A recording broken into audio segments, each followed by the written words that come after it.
प्रिय छात्रों, आज हम हिंदी व्याकरण के एक बहुत ही महत्वपूर्ण घटक या टॉपिक या विषय वचन के बारे में पढ़ेंगे। इंग्लिश में आप इन्हें नंबर्स कहते हैं।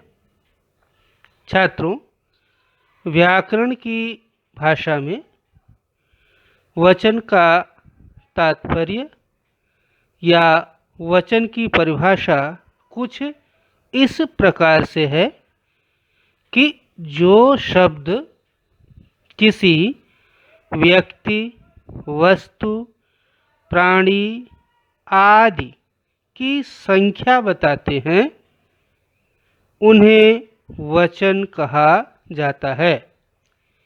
हिंदी में वचन के दो भेद या दो प्रकार बताए गए हैं, एक वचन और बहुवचन।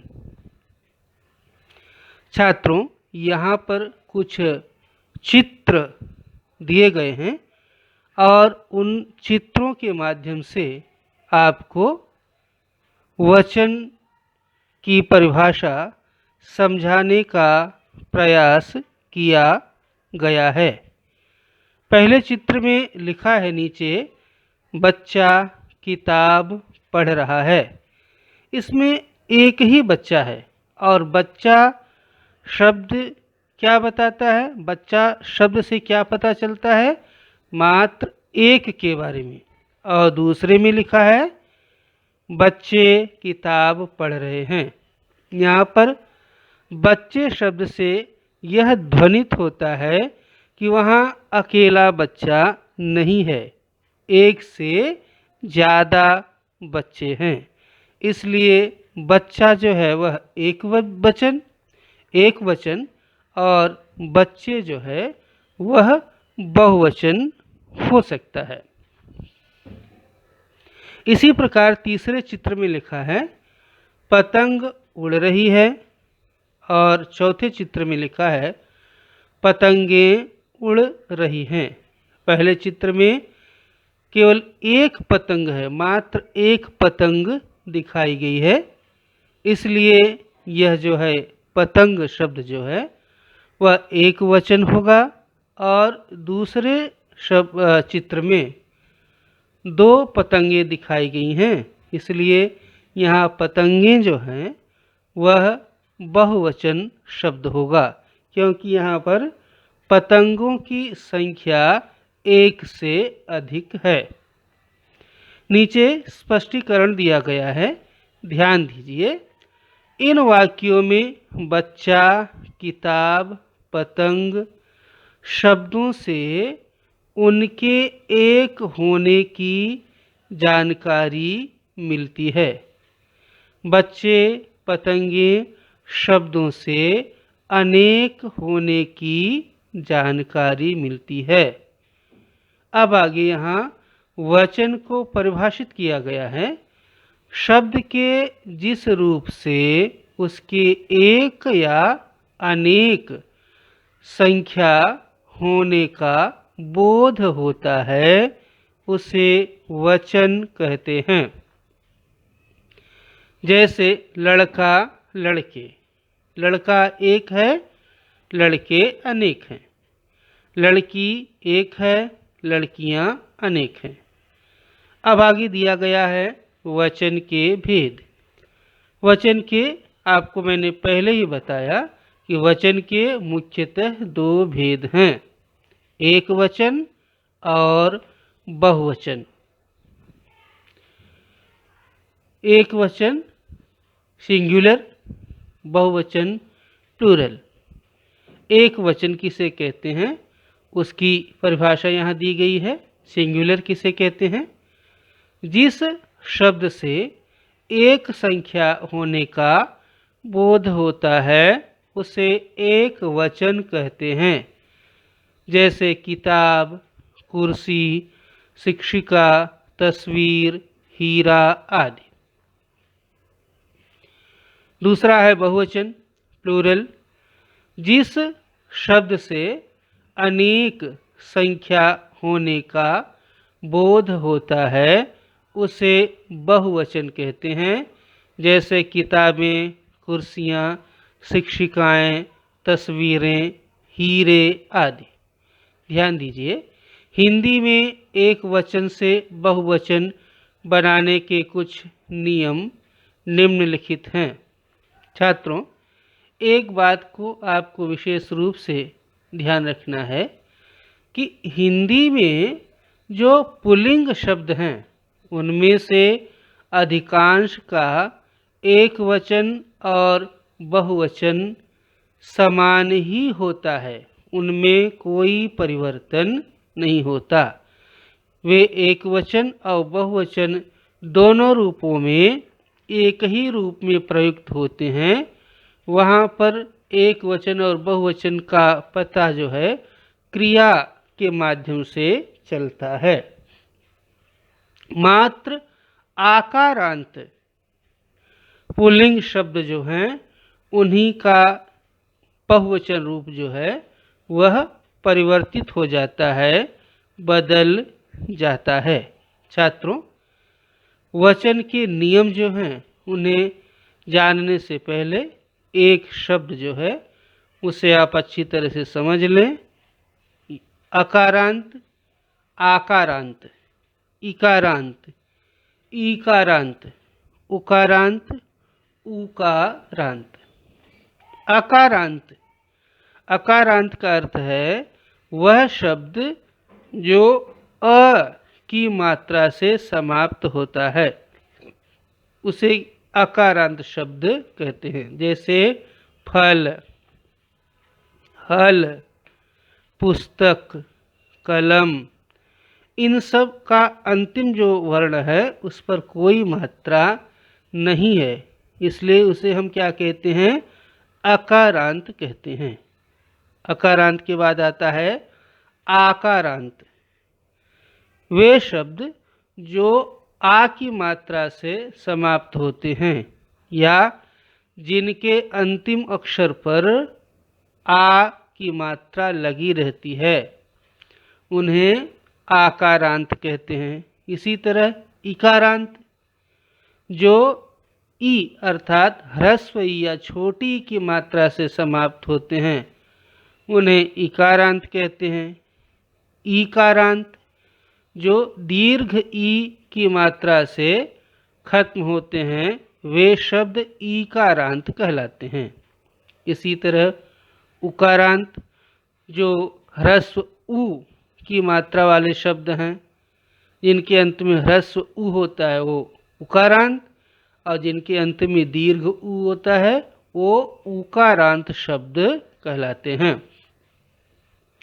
छात्रों, यहाँ एक वचन से बहुवचन बनाने के जो नियम दिए गए हैं उनमें पहला जो नियम दिया गया है वह पुल्लिंग शब्दों के संबंध में है कि यहाँ लिखा गया है अकारांत, इकारांत, ईकारांत, उकारांत, उकारांत पुल्लिंग शब्द एक वचन और बहुवचन में एक जैसे ही रहते हैं।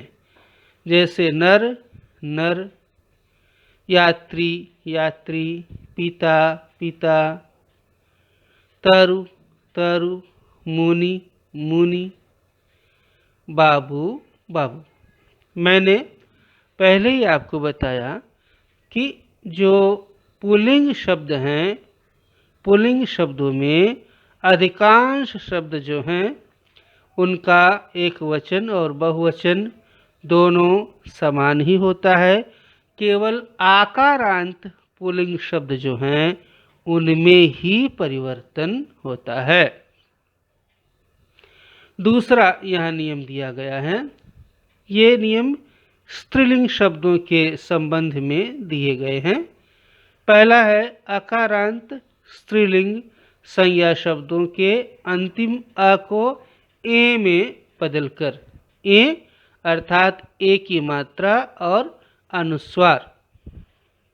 जैसे पुस्तक, पुस्तकें, आँख, आँखें, गाय, गायें, कलम, कलमें, छत, छतें, बहन, बहनें, सांस, सांसें, दीवार, दीवारें, लहर, लहरें, कमीज, कमीजें, बोतल, बोतलें। आगे ये गलत दिया गया है। पराठा जो है वो पुल्लिंग शब्द है, इसलिए यहाँ पर नहीं आएगा।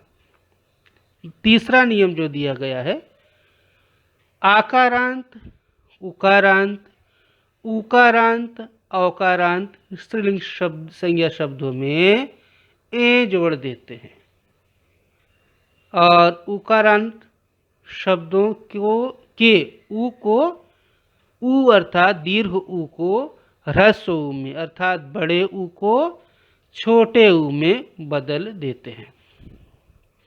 जैसे माता, माताएं, वस्तु, वस्तुएं, महिला, महिलाएं, धातु, धातुएं, बालिका, बालिकाएं, धेनु, धेनुएं, दिशा, दिशाएं, ऋतु, ऋतुएं, माला, मालाएं, बहू, बहुएं, शिक्षिका, शिक्षिकाएं, वधू, वधुएं, अध्यापिका, अध्यापिकाएं, गौ, गौएं, दिशा, दिशाएं, भाषा, भाषाएं। आगे परीक्षा, परीक्षाएं। कौवा शब्द यहाँ गलत दिया गया है। चौथा नियम है, आकारांत पुल्लिंग शब्दों के अंतिम आ को ए में बदलकर लड़का, लड़के, कपड़ा, कपड़े, मेला, मेले, तोता, तोते, गधा, गधे, पंखा, पंखे, चूना, चूने, बच्चा, बच्चे, घोड़ा, घोड़े, पटाखा, पटाखे, कमरा, कमरे, बेटा, बेटे, रास्ता, रास्ते, थैला, थैले, किताब, किताबें। ये स्त्रीलिंग शब्द है, यहाँ पर गलत दिया गया है। पांचवा नियम है, इकारांत और इकारांत शब्दों के अंत में या जोड़कर तथा उन शब्दों के अंत में आने वाले दीर्घ ई को ह्रस्व ई में बदलकर। जैसे शक्ति, शक्तियाँ, मक्खी, मक्खियाँ, तिथि, तिथियाँ, साड़ी, साड़ियाँ, विधि, विधियाँ, खिड़की, खिड़कियाँ, रीति, रीतियाँ, देवी, देवियाँ, लिपि, लिपियाँ, डाली, डालियाँ, मूर्ति, मूर्तियाँ, स्त्री, स्त्रियाँ, निधि, निधियाँ, नदी, नदियाँ, पंक्ति, पंक्तियाँ, थाली, थालियाँ, जाति, जातियाँ, सहेली, सहेलियाँ, राशि, राशियाँ, मछली, मछलियाँ, समिति, समितियाँ, सब्जी, सब्जियाँ, गृहिणी, गृहिणियाँ, गली, गलियाँ। छात्रों, यहाँ एक बात आपको विशेष रूप से ध्यान देना है कि जो इकारांत शब्द है अर्थात ह्रस्व ई की मात्रा जिन पर है उनमें केवल या जुड़ता है और कोई परिवर्तन नहीं होता। लेकिन जो ईकारांत हैं अर्थात बड़ी ई की मात्रा वाले जो शब्द हैं वे ह्रस्व ई में छोटी ई में बदल जाते हैं। अगला नियम है, स्त्रीलिंग शब्दों के अंतिम या को या में बदलकर। जैसे बछिया, बछियाँ, पुड़िया, पुड़ियाँ, खटिया, खटियाँ, गुड़िया, गुड़ियाँ, बंदरिया, बंदरियाँ, चिड़िया, चिड़ियाँ, चूहिया, चूहियाँ, डाली, डलिया, डलियाँ, डिबिया, डिबियाँ, लुटिया, लुटियाँ, सखी, नहीं, सखिया, सखियाँ, क्रिया, ये गलत यहाँ पर दिया गया है। तो छात्रों, इस तरह से यहाँ पर वचन से संबंधित जो सामान्य जानकारी, संक्षिप्त जानकारी आपकी व्याकरण पाठ्यपुस्तक में दी गई थी, वह यहाँ पर समाप्त होती है। आपको ये वीडियो सुनने के साथ साथ इसमें बताई गई बातें या जो आपकी पाठ्यपुस्तक में लिखी गई बातें हैं, जानकारियाँ हैं, उन्हें अच्छी तरह ध्यान से पढ़ना है, समझना है और एक वचन से बहुवचन बनाते समय किस तरह से, किन शब्दों में क्या परिवर्तन होता है, किन शब्दों के एक वचन और बहुवचन रूप सदैव एक जैसे ही रहते हैं, इनका जो है आपको अच्छी तरह से ध्यान रखना है। और यदि आप इन बातों का ध्यान रखेंगे तो वचन से संबंधित जो भी आपको प्रश्न पूछा जाएगा, आप अच्छी तरह से उसको हल कर सकेंगे। धन्यवाद।